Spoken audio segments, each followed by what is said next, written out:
जनजागरण सहकारी संस्था लिमिटेड बिरौटा 17 को आयोजनामा गरिएको यो अवलोकन भ्रमणमा अहिले यहाँ जनजागरणका सम्पूर्ण सेल सदस्यज्यूहरूबाट अहिले रमाइलो गर्ने कार्यक्रम भएको छ बन्दीपुरमा।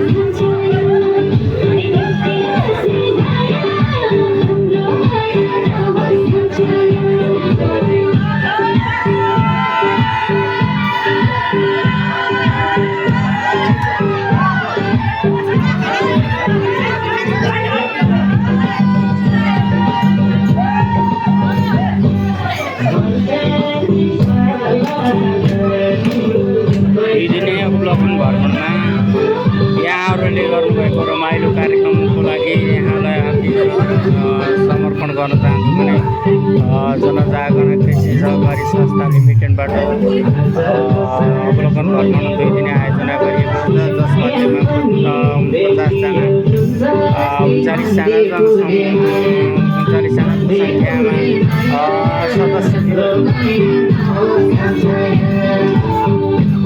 सदस्यज्यूहरूले नाम टिपाउनु भएको थियो भने यसमध्येमा पनि 40 जनाको सङ्ख्यामा जनजागरणको प्रतिनिधि सहित कर्मचारी लगायतका सम्पूर्ण टिमहरू यहाँ अहिले बन्दीपुरमा होमस्टेमा सञ्चालन भइरहेको कार्यक्रममा सहभागी भइकन उहाँहरूले रमाइलो गर्नुभएको छ भने यहाँबाट होमस्टेबाट हुने सम्पूर्ण रमाइलो कार्यक्रम उहाँहरूलाई प्रत्यक्ष अवलोकन गराउनु साथै उहाँहरू 10 बजीसम्म यो कार्यक्रम सञ्चालन हुँदो रहेछ।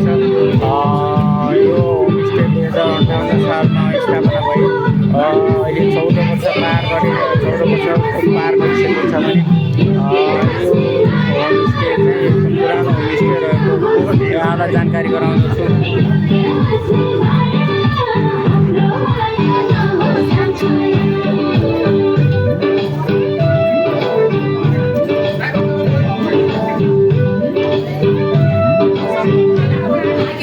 जति पनि देश विदेशमा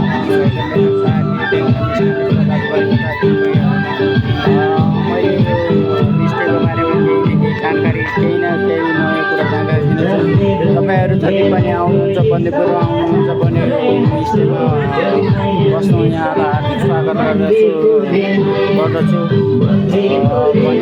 होमस्टे सञ्चालन भएको 14 वर्ष पुरा भयो। यहाँ होमस्टे सञ्चालन गर्नुभएको होमस्टे सम्पूर्ण पदाधिकारीहरू यहाँ हुनुहुन्छ।